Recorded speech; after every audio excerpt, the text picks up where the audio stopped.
Giacomo's.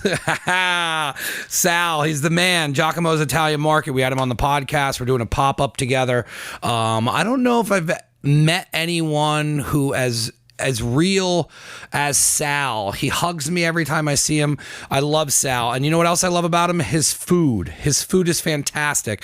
It's an Italian market right over there on College Hill. He's got sausages. He's got his own soda now. There's pasta, there's the rice balls. There is so much stuff over there that is just unique and special. And then you got the menu. The breakfast sandwich I was lucky enough to have, that's killer. The sausage sandwich is killer. The sausage itself is killer. The cheesesteak is killer.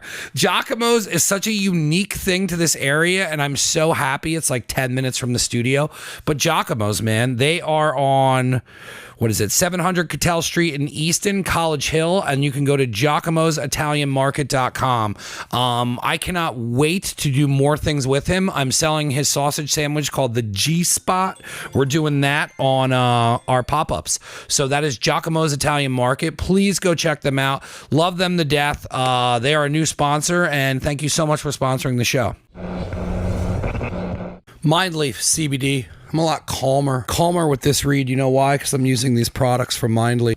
Liz came on the show multiple times. Awesome story on how she got into this. They are making all their products. We got the barbecue pretzels. The pretzels are fire. The tinctures, those are my big thing that I use. I go to sleep with those. The tinctures knock this groundhog out every time I go to bed. The CBD gummies are great, and the Delta 8s. The Delta 8s are fantastic. They'll put you on the moon. I enjoy that. Seriously though, this is a fantastic CBD product. I stand behind it. I got to use all of their stuff, and it is 100% the go-to thing I use now for joint pain, for going to sleep. The snacks are awesome as well. It's just an added bonus. I'll go over to the store and pick those up. Liz is one of a kind. You can follow their social media, Mindleaf CBD, and then it's mindleafcbd.com that you can order all their stuff online. So if you're not local to the area, if you are local, I suggest you go over to the shop. They have a really cool shop over on College Hill. It's actually close to Giacomo's, which is another sponsor. But that's Mindleaf CBD. Get your tinctures, get your Delta 8s, get your gummies, get all of your CBD needs from Mindleaf. We're doing pop-ups and things together as well. So follow their social media. We are connecting them into the network. So go support them because they support me. Appreciate it, guys. Thank you. fiveanddimeeaston.com. They have their website officially up. You can shop most of their stuff online. They also have Fucked. They have Fucked in the store. I think they're the only one allowed to sell Fucked out of their store. It's 484-544-4719. That's at 5 and Dime Easton on social media. These guys are great. I mean, they're killing it. It's the best skate shop, in my opinion, in the area. They have a lot of cool stuff there. Both the owners are rad. I stop in when I can. They're open Monday through Friday, 11 to 7, Saturday, 10 to 7, and Sunday, 11 to 5. There is someone always there to help you out with your needs. You can check their inventory off the website. You can check out some videos they got on there, and they're doing some cool things. Their social media is awesome. They support a lot of local skaters in the area, and they're growing. I'm excited to be a part of them growing. I'm excited to help them out. They're helping me out. It's a good relationship, and I push 5 and Dime Easton because they're the best skate shop in the area. Check them out. Eric K. Dowdle, defense attorney. We had him on the show, and what crazy stories this guy's had. He's helped a ton of people over the years, and if you're looking for help, he is your guy. You can contact them at 610-882-3000, and it's ekdefense.com. Do you have a pending court case? Do you have a court appearance and need a defense lawyer? Do you need proper representation? Felony, misdemeanor, drug offense, assault, homicide, DUI, traffic violation, appeals. Reach out to Eric. Check out the podcast we did with him as well. It has his whole story on there. If you need help, Eric is here to help you. He sponsors the show. We appreciate it. He's going to be doing a monthly thing with us. Eric will be a part of the family now. Thank you for sponsoring. Never Again Radio episode. I don't even know what I'm on anymore. 215. Welcome to Never Again Radio, man. How are you? Okay. Glad to be here. Of course. Our paths have crossed so many times over the years. I worked with you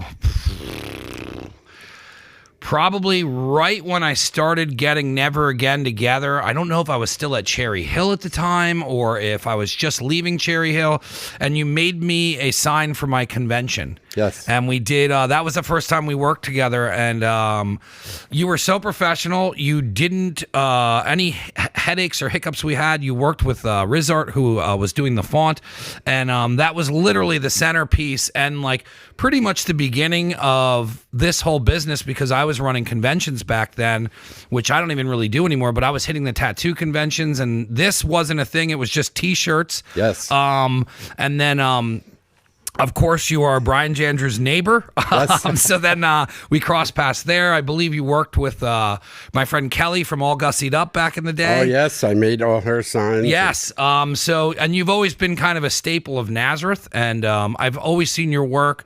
And then when I got to know you and realized that you were doing all the sign work from way back in the day, I just thought it would be a cool opportunity to bring you on and really peel back. You know, times were so different when you started as to what it is now. So I just kind of want to peel in and get into the whole story behind it. Like, when did you get into art and sign making and like kind of pick up? Was it a hobby and then it turned into a profession? Was it your family was involved? How did you get into sign making?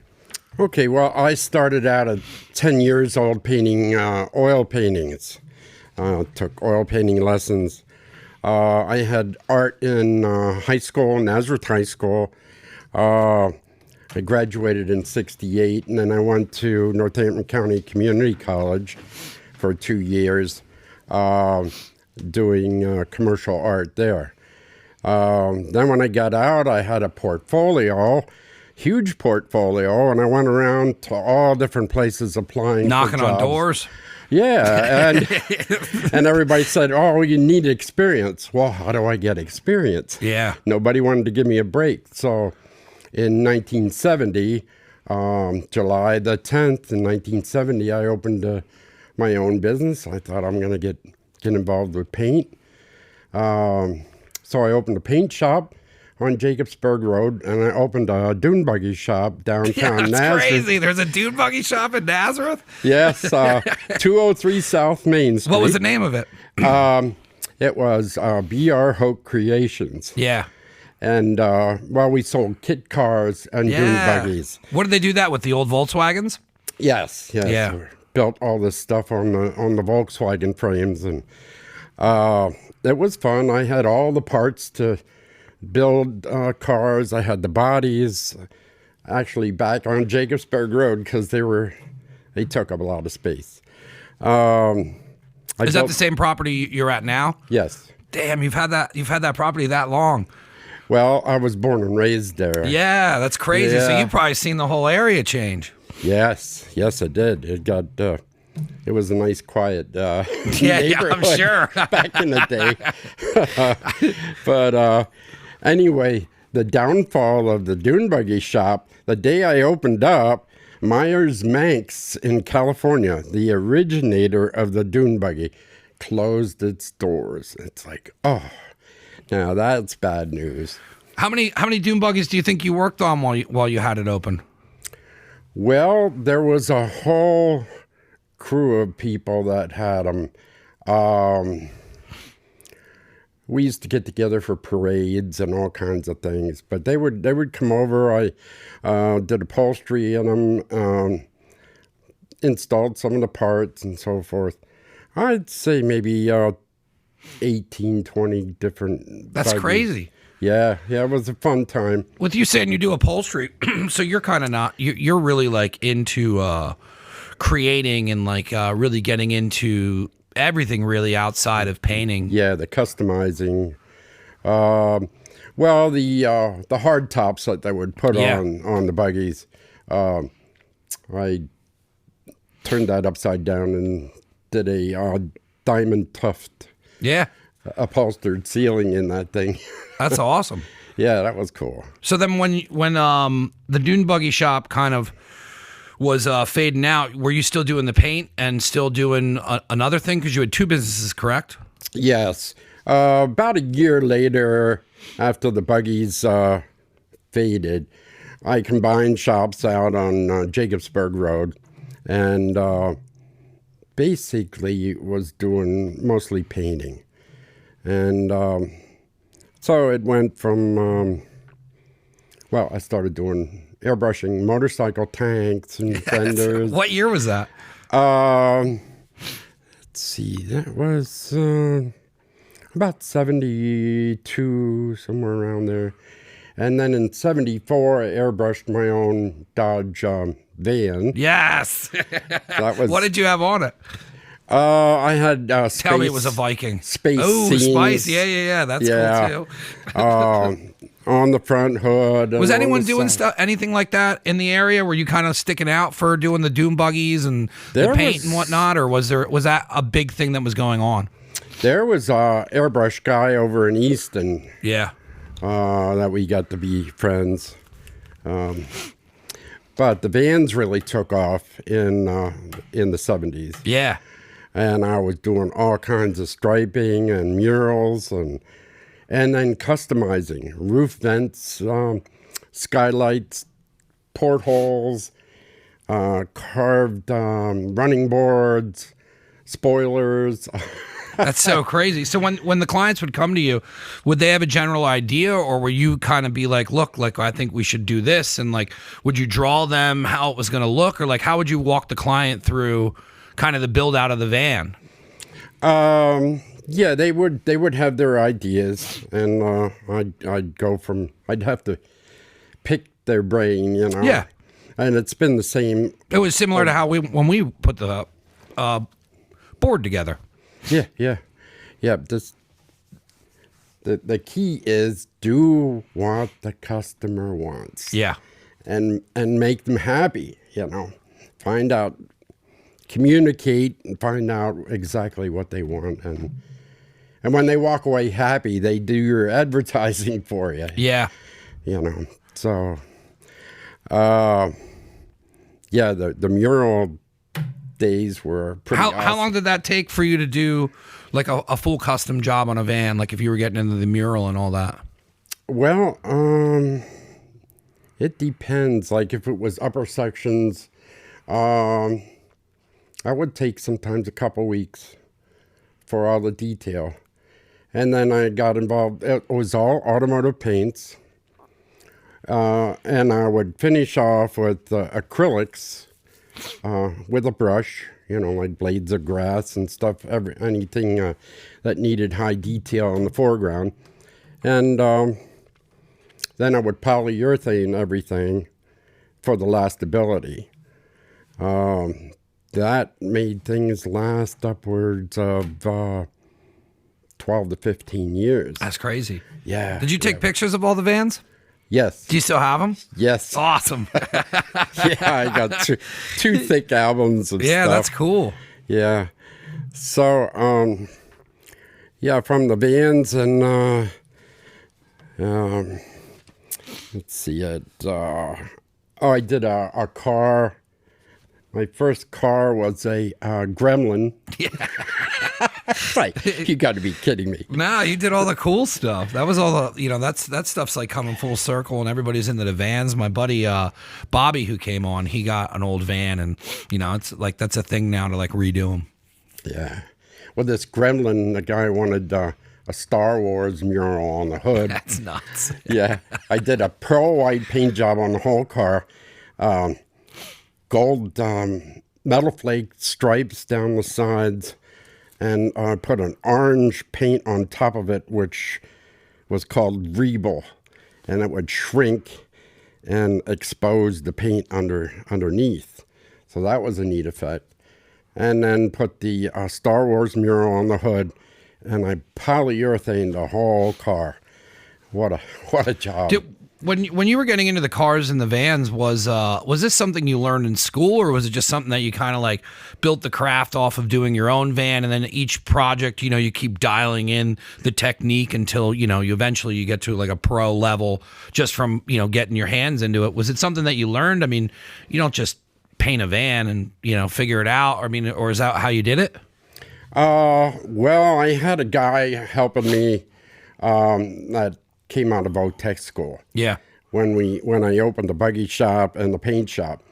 Well, he messed everything up that he did. So it was kind of a crash and burn lesson when I'd come home at night and I'd have to redo what he did during the day. And then it was just crash and burn learning, you know. Yeah. I got involved with working with a paint delivery shop. We mixed automotive paints, and that helped a lot. Learning the processes, the thinners, all the different stuff that goes with it. Stuff like retarders to slow down the dry time. Yeah. So that was very educational, and that pulled me out of the slump of not knowing. Well, when I did the T-shirts, I didn't know anything at all. And then when I moved to Virginia, I worked in a screen printing shop. And then that was the idea that I wanted to learn, now I could touch the shirts, because back then people would be like, well, what's the difference between this and a Hanes T-shirt? And I'd be like, oh, but now like from working there and like have just pushed the craft to even today, it's like I can tell you what's your best sweatshirt, what's your best T-shirt. But that was because I put in the time of getting a job at a screen printing shop. And I think a lot of people overlook some of the steps it actually takes to getting to a point where you fully understand the craft. And sometimes it's either going and working for somebody else or putting in the time of the crash and burn and then building off that. And then, nobody ever sees that aspect where it's, you just do that. No. Yeah. But yeah, that paint shop probably really, because then now all the ins and outs of the paints and the blends and everything else with that. Where did it go from the paint shop then? Okay, let's see. Well, I started doing airbrush murals in restaurants. Well, did the van scene kind of slow down? Was it something that like popped and then was like a fad? Yeah, it slowed down. Probably in the 80s, it was fading out. I do scenes on pickup truck. Did you ever do an A-Team van? A what? A-Team from the TV show? No. I'm going to have you do one for me. Yeah, I would do panels. I got to do a congratulations to Mario Andretti panel that a restaurant hired me for, and that was for his IndyCar National Championship. Yeah. So that was really cool. And then I did 2 limited edition prints. He has one in his archives, and I have one in my shop. So that was a cool thing. Then I got involved in doing murals on buses. Jim Thorpe had 3 buses, and I did scenes of Jim Thorpe on the back. One bus has the steam engine airbrushed on the back of the bus. Now, was this business that would just kind of be, because it just seems like, you just kind of naturally progressed with what was going on with the times and like working with the murals and going from one thing to another. Is that how work kind of picked up? Is everybody knew your work already from doing the stuff in town? And then as like somebody was like, oh, we can do more murals, have Barry do it. And then it was kind of like the household name for you to constantly keep getting work in. Is that kind of how it worked with building the name? Yeah, it was, well, my secret for success was do what you love what you do, and deliver more than promised. So by delivering more than promised with the customer, they would go out and do my advertising. Yeah. I tried radio, newspaper. I had some of my work in a DuPont Refinishers News. But that went nationwide. I didn't get phone calls from that. Yeah. So the best source was word of mouth. Word of mouth and business cards. Yeah. Yeah. So during that time I did Transbridge buses. I did over 200 Eagles hand airbrushed on each side of the bus. Were you mobile, or did they bring the work to you? No, I was mobile. Yeah. I would go to their shop, and I'd have to do 2 Eagles in one night and clear it, and then they'd send it out on the road the next day. So it was challenging. That's crazy. How long did that job run? Well, that went quite a few years until the father died. And then when the sons took over, they took my work and printed digital prints. Yeah. Because so now at this time, just kind of keeping a timeline, I just want to get to a point then we can just freely talk about what you're doing now. But Sure. At that time, is that when you first started realizing that there were struggles with competition with people digitally doing stuff, or was that kind of something that was going on the whole time? No, that started. Well, there were. I had my stuff copyrighted in certain cases, and things got stolen, and it's like, well, I didn't have the money to chase them down, and Yeah. Is it worth it? Yeah. Yeah. So, yeah, that's what happened with the digital prints. They would do whatever they want, block out my name, Yeah. and just print it. Where did you go from the buses? At their bus terminal right now over off of Shanersville Road. Yeah. So everything was still super local. Yeah. Well, Jim Thorpe was a pretty good travel. Yeah. So, yeah, then it got involved after the buses to, I developed a way of doing illuminated signs, changing the paint into candy colors, and then you could illuminate it from the background, from the inside of the sign. So that was a neat accomplishment to create the plastic panels with the murals on. And in fact, with experimenting with plastic, I have a sign out there that's probably over 35 years old. It's done on DuPont acrylic plastic, and I was airbrushing with DuPont paints, acrylic lacquers. So it's amazing how that stayed on there with the lacquer clears, and of course it's in the shade for 35 years Yeah. because the sun is pretty violent these days. But that's one of the neat things. I drive by and it's still there. Where's that at? That's up the street from the old Martin Guitar Factory on the next corner.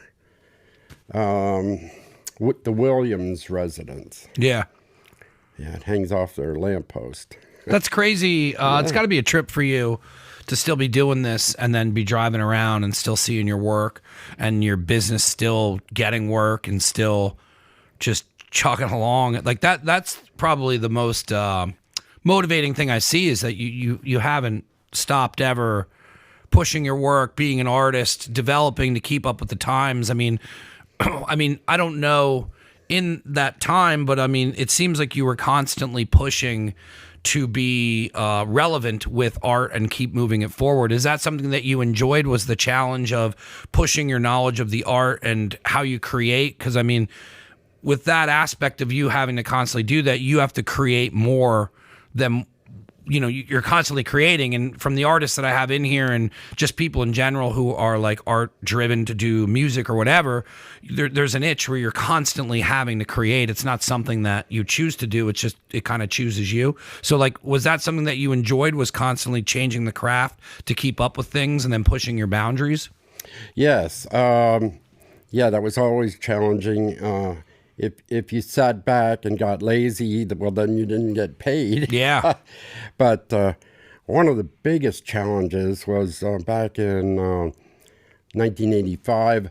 I subcontracted for Sight and Sound Entertainment Center, and my murals went from relatively small stuff to 20 foot high by 80 feet long. Oh my God. Canvas murals for on stage. And then I got involved with airbrushing the set pieces for Sight and Sound. Then they had a fire back in 1987 where the theater burned down. And, well, I thought that's the end of that job. And came home, started cranking through the shop again, trying to do something different. Well, 2 weeks later, they called me back, and the owner of the company moved me up into the modeling department. So here I am now building scale models of the sets that had to be built down in the shop. And at one point, he said to me, I want you to come over to my barn and work with me in secret. You cannot tell anybody what we're doing. Okay. So I go over there, and he wants me to start working with him to build a scale model of the new theater that they wanted to build. So I started out with a waterfalls in the front. It was going to have a statue of a lion and the lamb laying on top of that. And I built that model, and he liked that. Then we moved on inside. He already had architects working on the foundation, outer plan, but nothing on the interior design or the exterior design. So 6 months I worked with the owner of the company, and we brainstormed, and I built this model of the new $38 million building. Oh my God.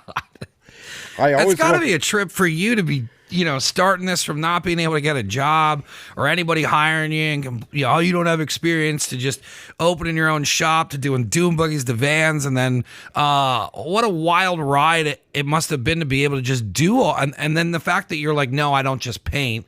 Now you're getting into model making and whatnot. That must have been crazy to experience all that. Oh yeah, I always wanted to be an architect, but never had the money to go to college. So I was like, wow, I held on to that dream all those years, and God provided the desires of my heart. Yeah, it's weird the way sometimes that works, where you want to get to a goal and you think that you can get there, where you're like, all right, this is the way I got to go. But then life takes you through all these different channels. And then if you pay attention, sometimes you still get to do what that thing is that you wanted to do. It's just not the way you thought it was going to go. Right. You know what I mean? Like I started this with a clothing company out of Cherry Hill, and now it's grown into doing the podcast, which then allowed me to do food. And like what I'm about to do next is everything that I want to do with little pieces of it combined into one. But when I started the clothing company, I figured I'd be out in Los Angeles and would just be selling my clothing in PacSun, and like that didn't happen, or it might happen down the road. But like I'm totally happy with being able to just work in that industry for a moment, and then you know what I mean? Like it's your story's so crazy the way you got to do all this stuff, and then you kept growing. So when you guys finished that was like the finished product that did he show off the model to everybody then? Well, he had the architects come in and measure everything for carpeting and so whatever. Yeah. Because everything was to scale. Yeah. So they built that exact building, minus a couple little details out on the facade. And then they moved their whole operation to Branson, Missouri, and built the same building again out in Branson. Yes. Yeah. Yes. So, that was really cool. How long did that whole project take? Because it seems like you kind of get involved in a project and you go 100% in on it, and you put your time and effort, and then when the project kind of is over, because I'm sure that was a long-term thing you guys worked on, then you kind of just find a new canvas. Yes. Well, that lasted about 6 months to get that whole model finished. I never anticipated it would go to such a huge size. The owner of the company kept saying, well, add on to the table and do the landscaping, and, it was all there.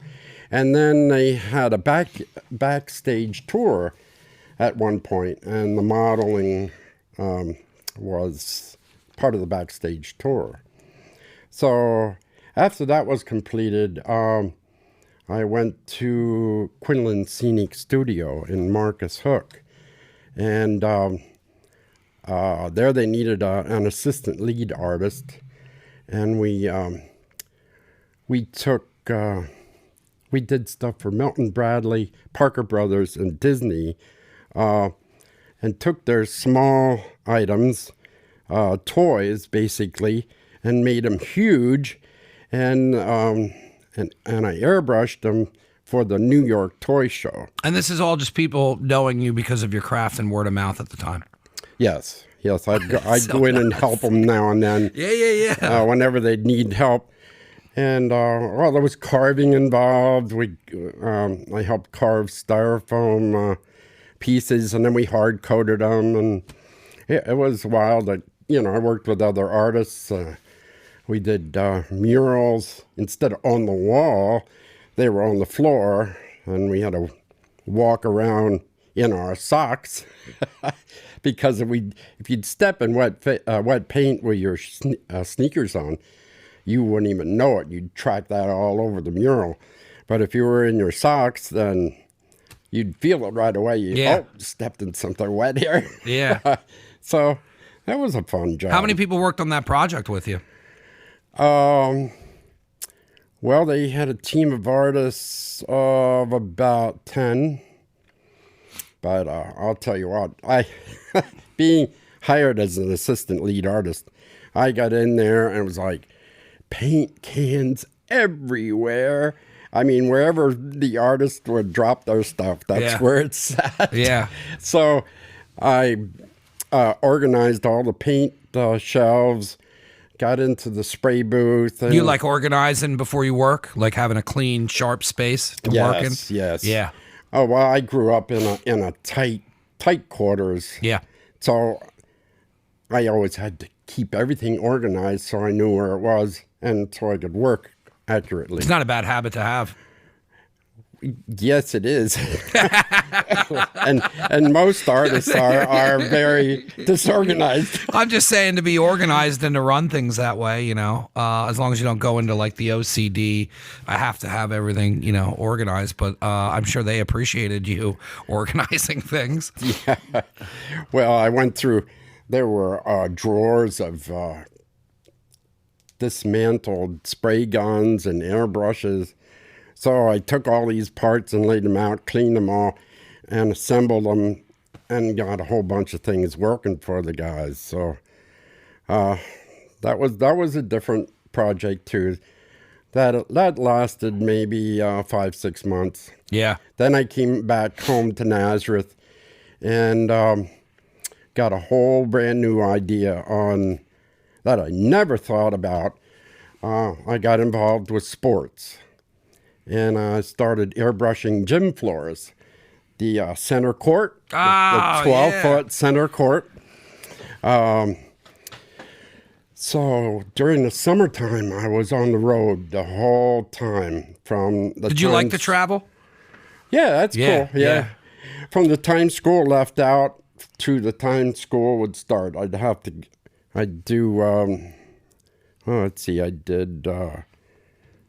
Nazareth High School, Nazareth Middle School, Moravian College, their big Greyhound, went up into Shamokin, Northern Burlington High School, that's up near New York City.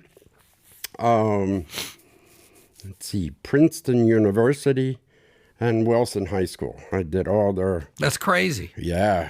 Now, how long did a project like that take? Well, that was over 2 years of doing gym floors. Yeah. But I'll tell you what, our body is not designed to be on our knees. Oh, man, the pain of that whole thing. Yeah. It was crazy. Yeah.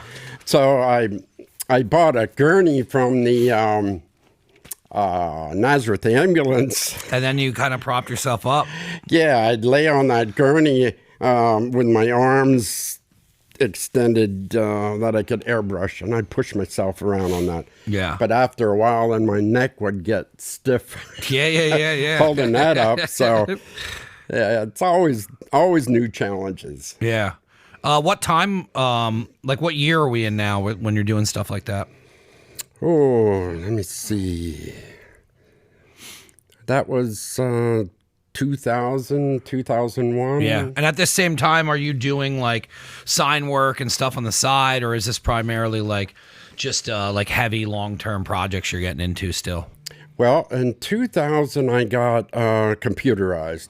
Yeah. And then I was able to cut all the vinyl on my plotter.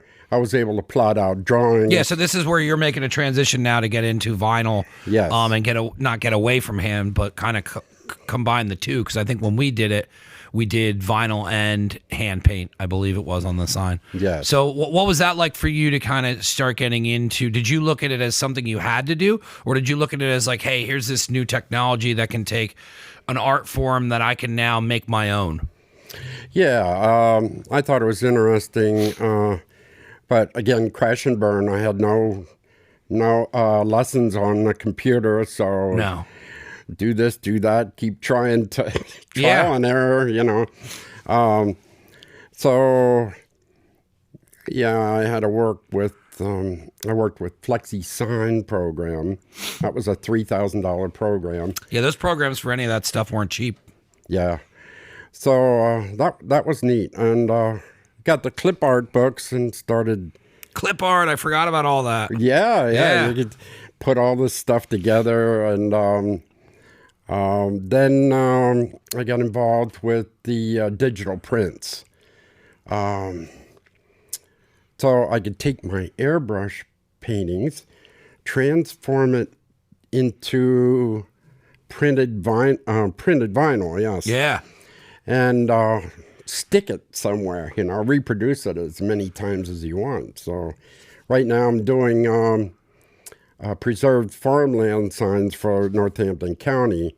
I'm up over 200 signs for the county. Yeah, when we became friends on Facebook, I started seeing the work that you do all the time. And then I was like, man, like he's still, we've always crossed paths, but I never really got to see what you were still doing. I knew you were working, but then when I started following you on Facebook, I was like, man, like he's still doing this stuff, still out in the community, still growing, still doing it. It's a pretty crazy story that you're just still nonstop evolving from a dune buggy shop and, painting vans and stuff. Yeah.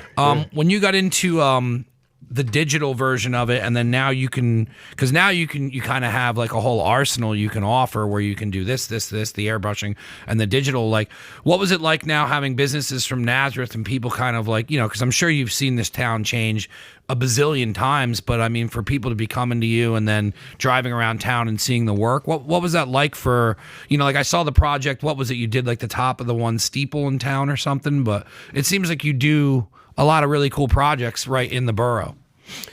Yeah, I've developed, discovered and learned about a lot of different products. Smooth On in Macungie makes some awesome stuff. Epoxies and hard coatings, soft coatings. They have stuff that you can even make masks out of. Very soft, pliable stuff. So whenever I'd see a project like up in the steeple, the bell that sat on these big timbers, the timbers were actually cracking from all the weight and vibration over the years. So I said, hey, I got some stuff that'll fix that. So I went in there and taped up these timbers and poured in the epoxies and saved the timbers rather than having somebody come in and charge thousands and thousands of dollars to rebuild all that. It's got to be cool to, be able to see and help out like that, where you can kind of restore and start, because I'm sure there's a vision of this town that you saw from the dune buggy shop years. So to be able to help out and kind of restore or work with, some kind of the more known landmarks in the town, that's got to be cool. Yeah. Well, thinking back, in 1990, I was heavily involved with the Nazareth 250th celebration. And there, like you did, silk screening. Yeah. I took their logo and screen printed about 114 different plaques that got hung on the poles. And then they had, we had the pull-down flags that got attached later on in the summer. Like Where did you do all that work out of? Your shop? in my shop, Yeah. yep. Yeah, I had to build drying racks and all that for... Well, that was what I was going to ask next is if you're doing all this stuff out of the shop, how many times has your shop changed to just keep growing with you? Did you run out of space? Like, you know, like it's got to be trying to just constantly be. So, I mean, are you like when you get into a project like that, are you like ripping the whole shop down and then using the whole space just for that project and then kind of reshaping it back to the way it is? Yep, move out all the stuff and just redesign and build the drying racks. And of course, working with wood, they all had to be cut out to certain shapes and sanded smooth, primed, and then start silk screening. So the silk screening part required pretty much a dust-free atmosphere, and it seemed like vinyl today. I can't go cutting wood and making dust in there. It's got to be a pretty good clean room for cutting vinyl and weeding it and installing it, because that'll show the dust underneath in a heartbeat, you know. Where are you at with everything now? Like you know, like I said, you know, when I started doing the Facebook stuff, you're definitely still chipping away and running this business. Where are you at now with it as kind of like what you're providing that's keeping up with the times, or do you see yourself with a trend where people want hand painted stuff or they want the airbrush look again? Like, what are you kind of up to these days? Well, it's mostly digital prints and the vinyl because the cost of paints have gone through the roof. It's insane. I restored church doors down at St. John's one year, and a gallon of red paint was $658. Totally insane. Then I had to buy the epoxy primer. That's 2 parts. And then the polyurethane clear, that was like $400 a gallon. So you ended up with $1,000. Yeah. Just before the job started. So yeah, the paints are insane. Do you enjoy the digital craft aspect of it? Is that like art that fulfills you for like, you know, like do you enjoy using the vinyl and doing all the computer programming and stuff like that? Yeah, but I still miss painting. Do you paint like because I wanted to get in, like your property is one of the most well put together pieces artistically, I think, in the town, and how you guys do everything and have it laid out. Do you get your art from kind of doing those home projects and like working on like, because if you're not really making paintings and doing that for the profit of like your business, do you do stuff on the side for yourself where you still paint just to kind of keep up with the craft, or you know, where do you get the fulfillment of doing that anymore? Well, I started landscaping the property when I was 18 years old. Yeah, it's crazy. Yeah. Well, now I know why it looks so clean. So, but I made mistakes in that too. Yeah. You plant stuff too close, and then got to go out and buy a chainsaw and yeah. cut things down, or buy a chainsaw and a pole and a manicure. But yeah, that's enjoyable. That's relaxing to do that. I do photography, which... Have you always been into that? Yeah, since I was a young guy with just a little bitty Instamatic camera. Yeah. Yeah, that's always been... And that goes hand in hand with the digital prints. I just got a good Sony camera that's... I see. Now you're like taking res. 2 things and going into one, because now you got the digital print, so now you can take your photography and then digitally print it. Yes. So I do want to get back into painting again, whether it's acrylics or oil, because I have some ideas. I have some visions on paintings I'd like to do. What do you want to do? Well, different. Space stuff? Do you want to get back into like the 70s van stuff you were doing? Like, what's your art preference to paint in that? Because I mean, when you said the space stuff on the van, like that's a very cool, unique thing that I don't like. What are you into? Like, what do you want to paint? Well, I'm thinking like landscapes. Yeah. Yeah. Well, back in the day, I actually changed the murals on the van. It went from space scenes to a warrior. Yeah. On a mountaintop. Yeah. I remember all those, like those were big trends. Yeah. So I don't exactly know what I'll be locked into, but I'll be jumping around into different things. But I definitely want to get back into the painting, and I'm going to probably stretch canvases. Yeah. And then photograph them and sell the prints. Yeah. And sell it online because that's the best way to go. I really have enjoyed just picking through this interview because there's just a common theme where you're just constantly creating and constantly evolving, but then you're also taking two art forms that you like and then combining them with the new technology. So it's like you weren't mad at like the new technology and things like that. You're now taking past art forms and then taking them into the new technology to do prints and all that. I really like how you haven't been bothered by the way anything's going. You're kind of just rolling with, hey, okay, well, art's doing this now, but I'm going to implement a little bit of this, and you kind of just hang in your own lane. It primarily seems like you've just done that your entire career. Like, where does that come from that you kind of just roll with the punches and just keep creating? Is it something that, when you grew up, or was it something that developed from nobody giving you a chance at a job and you just said, fuck it, and just started doing your own thing? Where did that kind of part of you come from? Well, being raised, my mother was very negative. I'd jump from job to job to job, and I'd learn something at each job. Every job. Whether it was landscaping, planting trees, working for a carpenter, learning how to frame a building, working for a cabinet maker, learning how to build cabinets. I'd learn something at every job. But my mother would say, you're never going to amount to anything. And it's like, yes, I am. I'm going to prove it to you that I can do it. So it was always that positive attitude to keep going and try something new.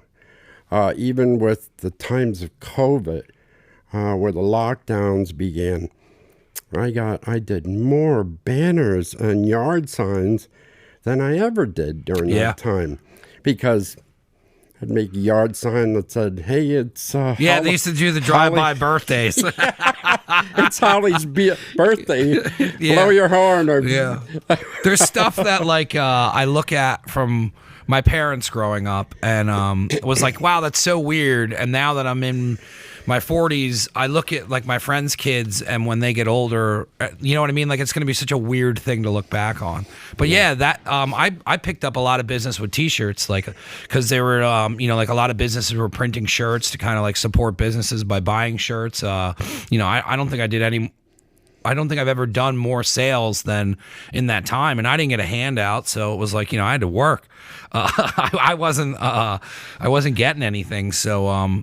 Yeah, I mean, that's crazy that you see this stuff, but then you don't see that it's a trade or a business that somebody's getting. But that's awesome that you turned the negative into a positive with your mom. And, I think a lot of people don't realize that if you keep a goal oriented and you keep telling yourself you're going to get somewhere, regardless of the atmosphere and the noise around it, that positive mental forwardness that you can use on a daily basis, regardless, to get you through, you can really achieve anything you want to do. And as stupid as it sounds, you can really get into a mindset and accomplish anything. I mean, I'm very similar, just job from job for job for job.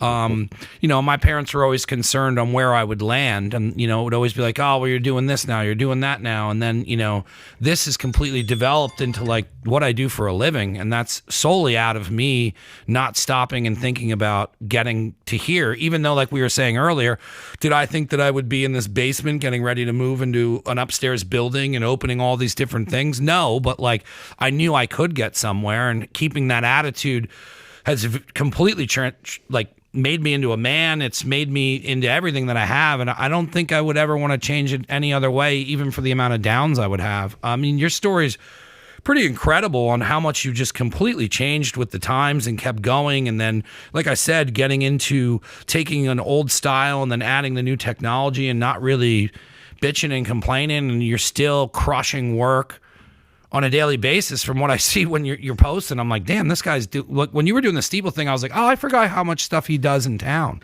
and like how much you actually give back and have done over the years. It's one of the main reasons I wanted to interview you.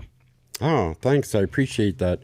Well, yes, I can see the progress you have made here, and the new lighting and the video. It's awesome. You're going to the next level. Yeah. So. I mean, think about when I had no clue what I was doing when I was down at your shop and we were making that sign and getting ready to do conventions. I didn't think any of this shit would happen. I just thought I was just trying to sell T-shirts so I didn't go broke. You know, like I was just like, what am I gonna do? And it's like, you know, I still have the middle piece to that that sign. You know, after moving and everything, it's like I kept the middle piece, and I do artwork. And I know you want to get back into artwork. I love it. There's so much art down here, but I'd love for you to make whatever you want to. We can find, you know, we can figure out what size canvas you want to work on, but you know, I'll commission you to make a piece for the studio, and you can do whatever you want. You can do those old van, get into some, you can add Space M Warriors together. I think it'd be cool, just because I know you want to get back into doing it, but if you want to do a piece for the studio, it'd be cool to do that and hang it up. Hey, Plus, I know that you want to do it too, so that's the best time to get an artist, when they want to do something. Yeah, that sounds really cool too. What, and I only have to ask this question from my friends Ryan, Brian, and Dustin, and your neighbor. That thing in the back of your yard, that octagon. Yes. Is that to talk to aliens? No, that's my geodesic dome. That's built over top of my goldfish pond. Oh, over the years, I didn't know if it was used for, I didn't know if it was like a botanical garden in there.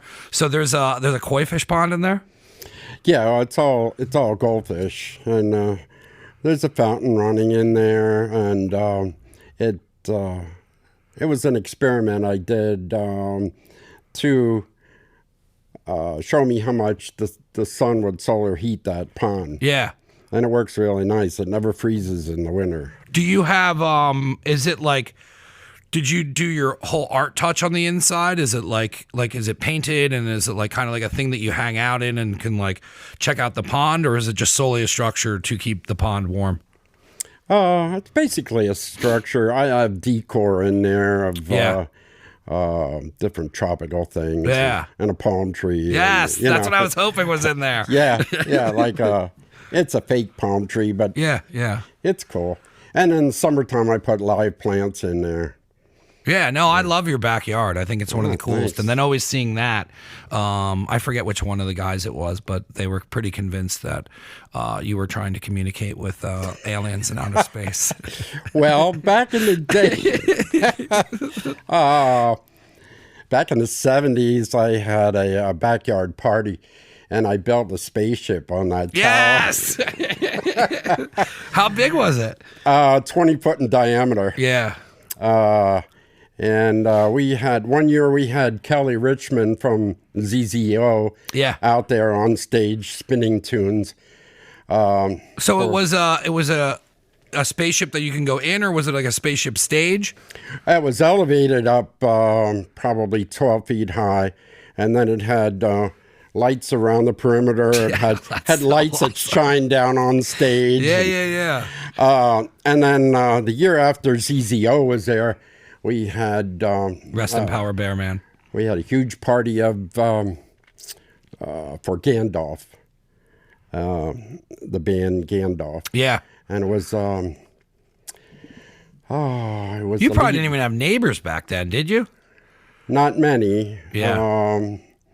But the sound all projected down into the valley, And the police stopped a couple times, to Yeah, tell us to turn the volume down. Yeah. But How did ZZO even find out that you had the UFO there? Just from people being like, this guy's got a UFO in his backyard? well, yeah, after we had Kelly Richmond there for Spinning Tunes, she was talking on the radio about the spaceship that she was so much fun. underneath, and people were driving around looking for it. Yeah, and every day airplanes would fly over and circle the property, trying to figure out what that spaceship was doing there. Did you leave it lit up at night just when you weren't using it? No. No. But it was a nice bright white spaceship. I made it out of rebar, bent rebar, and stretched canvas. Yeah. And then when I put the latex coating on it, stretched it drum tight. Yeah. That's so cool that you know how to, one, that you take ideas out of your head and do stuff like that. Not a lot of people would actually complete that task. I love that you have that thing over the pond. I love that you made a spaceship. With doing the space stuff, did you ever get into like telescopes and stuff out there? I know like Bushkill's like one of the best places to kind of stargaze. Did you ever mess around with like looking up and doing stuff like that? No, I never did. I always wanted to, but my old scoutmaster used to set his up in the backyard and show me stuff. Yeah, a buddy of mine, Jer, who produces the show, he's like really into aliens, and we sit. He's got a place in Bushkill, and we like sit in the back. He's like butted up to a cornfield, so like we'll sit out there in the summer with like a fire and just look for shooting stars and stuff like that. Yeah, Bushkill is one of my favorite areas, if not my favorite. I didn't know how awesome it was till I lived in Virginia, and then I came back to my parents' house, and I was like, this area is special. I don't know if it'll stay that way. It might get overdeveloped, but like from what I remember as a kid and growing up in the fields and the areas and stuff, it was a really cool place to grow up. And then I used to hate living here. And then as I got older and lived other places, I just realized this town really isn't that bad. I just gave up. But there's some cool stuff to it. I feel like you're one of the cooler people in the area as far as like your artistry and all the things that you do. Anytime you want to come back on and talk, I want to hear more about this spaceship and ZZO. And I was just throwing that out there just because I know Dustin and Brian's friends will listen. But I didn't know I'd get that out of you with that you built a spaceship. But no, I think it's really cool that you constantly keep progressing. I love that you were open and honest about your mom and how you just kind of kept that mental attitude. I know a lot of people struggle and people are way more open with like mental health, and it really does affect having that focus, and it's shown by the fact that you're even still relevant from a dune buggy shop all the way up to now. I love that you're constantly trying new things, you're constantly evolving, and I'd be honored for you to make a piece of art for the studio. I'm going to give you a couple minutes now if you want to let anybody know how they can get a hold of you, if what your Facebook is, how they can see your work, how if they want to hire you for a job or anything, how they can get a hold of you. Okay. On my Facebook page, it's Barry Hoch. I'm up over 1,000 friends right now. Yeah, doggy. Yeah. So, yeah, I usually post photos of my latest projects, whether it's van lettering or whatever. So you can try to befriend me on that, and that would be cool. Let's see. I can give you a phone number, too. Yeah, if you Google it, if you Google your name, does your business come up? Yes, it does. Yeah. Yes. Yep, you can get all that. So, yeah, people ask me, when are you going to retire? I said, I'm not going to retire. I'm going to refire. Yeah. So just keep the fire going, and because once you settle down and veg out at the TV, your brain becomes a vegetable. Yep. and it's a muscle. You got to keep exercising it. So, I just want to keep going as long as I can. No, I love seeing you constantly keep working and then moving stuff around. It's really cool that you do that. Thank you so much for coming on. And anytime you want to do this, anytime you want to get into a project, anything at all you ever need, just hit me up. I appreciate what you've done over the years. Thank you so much for having me. Of course, man. If you're a first-time listener, first-time watcher, it's neveragainstudio.com. That is where you will find everything that has links to our YouTube. It has links to our apparel. It has everything that you need. That is neveragainstudio.com. If you are watching this video, check out the YouTube or subscribe to the YouTube, and then notifications as well. And then every time I drop a new episode, which is every Friday, I try and make it every Friday, you will get alerted and you can follow along with the show. We are building a new studio, and we're going to have way more content coming up. So I'm excited about that. And all the sponsors, please, if you can go get something from them, or if you're looking for a service, use them. They support me, so I would appreciate it if you supported them. Thank you so much for coming on, man. I will let you get out of here, and that was fun. Absolutely. Dude, you've done so much crazy shit. I can't believe you opened a fucking Doom Buggy shop. That's so nuts. I know. I believe it.